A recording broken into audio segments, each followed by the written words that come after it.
بسم اللہ الرحمن الرحیم۔ میں مجاہد حسین رضوی، استاذ دارالعلوم غریب نواز الہ آباد، درجہ رابعہ کے متعلمین سے مخاطب ہوں اور شرح جامی بحث اسم کا درس دینے جا رہا ہوں۔ کل کے سبق میں صاحب کافیہ نے ایضاح شرح مفصل میں جو بات ارشاد فرمائی تھی وہ یہ تھی کہ اسم کا معنی معتبر فی نفسہ ہی ہوتا ہے، جبکہ حرف کا معنی معتبر فی نفسہ ہی نہیں ہوتا، بلکہ اس کا معنی باعتبار غیر معتبر ہوتا ہے، اور اسی لیے اس کی تعریف یہ کی جاتی ہے کہ حرف ایسا کلمہ ہے جو ایسے معنی پر دلالت کرتا ہے جو خود اس کے اندر نہیں ہوتا بلکہ اس کے غیر میں ہوتا ہے۔ یہ فرق ایک معقول اور غیر محسوس تھا۔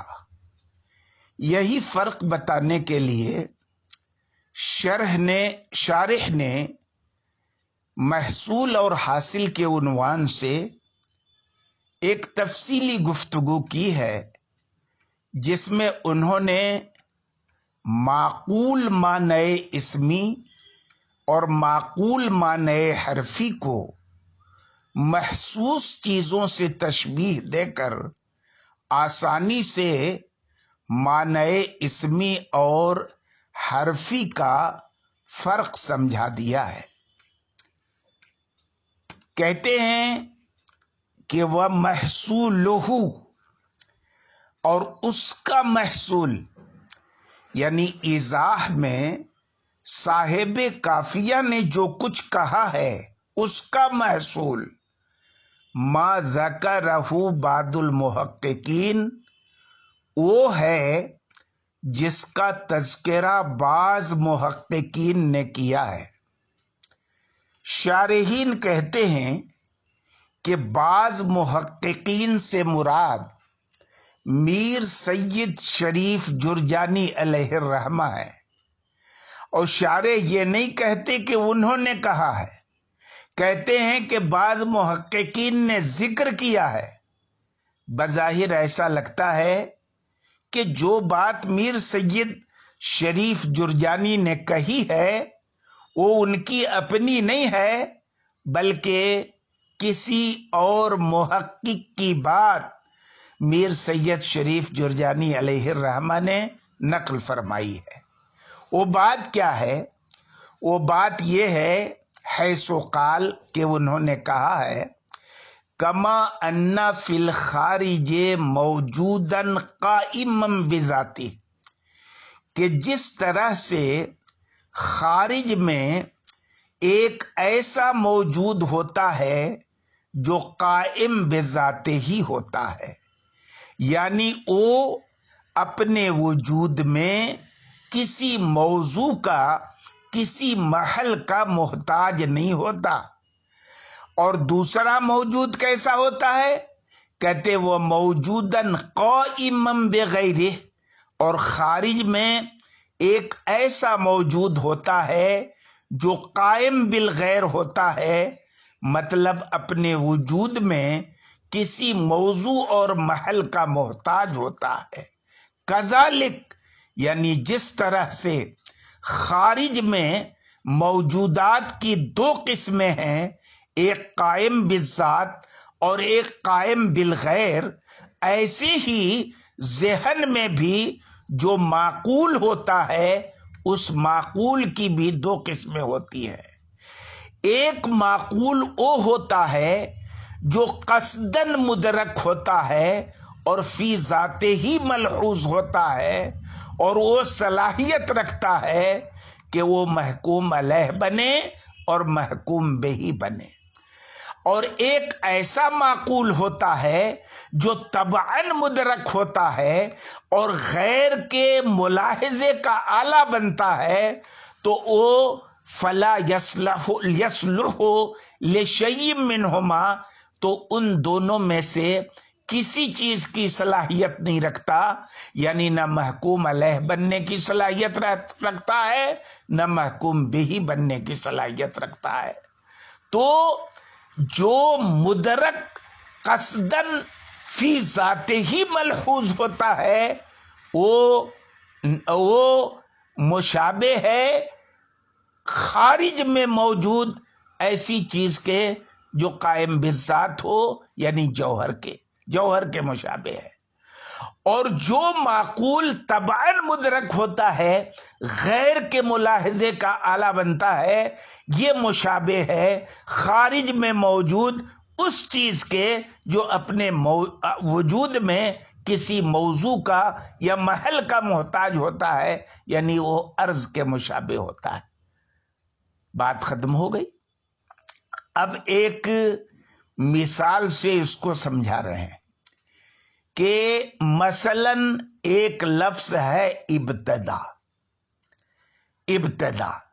یہ ابتدا ایسا لفظ ہے جس کا لحاظ کبھی قصدن ہوتا ہے اور کبھی وہ مدرک قصدن ہوتا ہے، ملحوظ فی الذات ہوتا ہے، اور کبھی قصدن مدرک نہیں ہوتا اور ملحوظ فی الذات نہیں ہوتا۔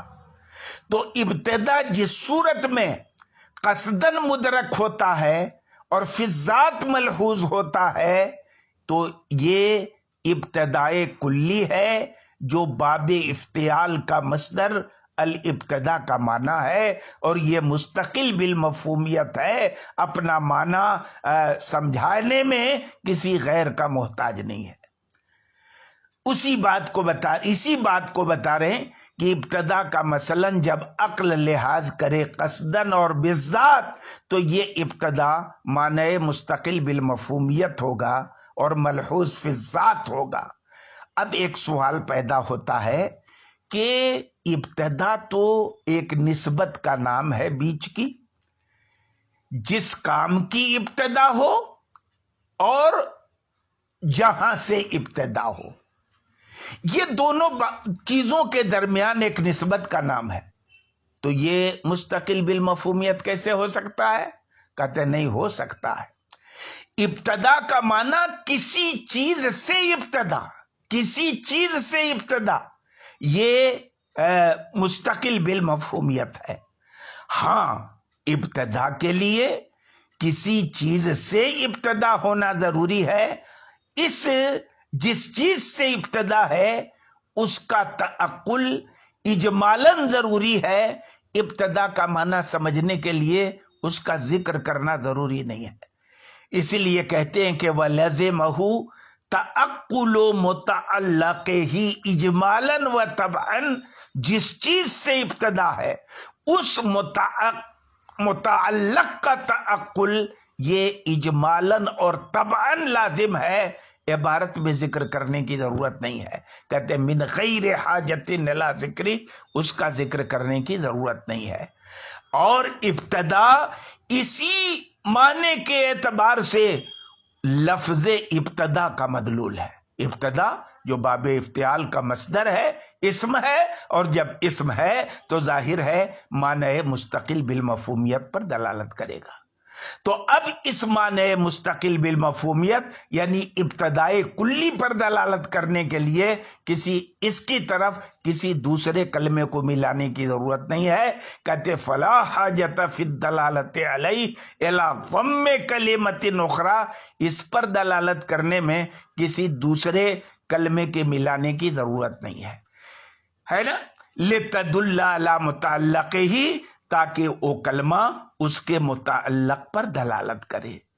اور یہی مراد ہے نحویوں کے اس قول کی کہ ان للاسم والفعل معنی کائنا فی نفس الکلمۃ الدالۃ علیہ، کہ اسم اور فعل کا ایسا معنی ہوتا ہے جو خود اس کلمے کے اندر موجود ہوتا ہے جو کلمہ اس معنی پر دلالت کر رہا ہے۔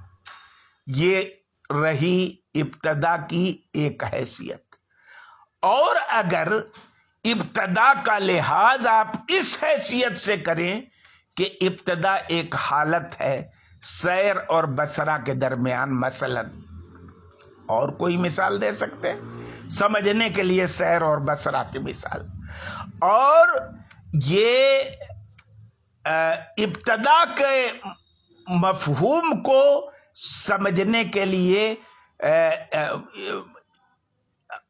ابتدا کو سیر اور بصرہ کی حالت کی معرفت کے لیے اعلیٰ بنایا جائے تو ظاہر ہے یہ معنی غیر مستقل بالمفہومیت ہوگا۔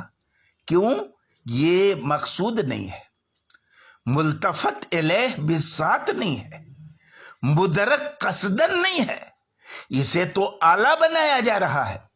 سیر اور بصرہ کے درمیان کی حالت کو جاننے کا کہتے ہیں وَلَا يُمْكِنُ أَن يُتَعَقَّلَ۔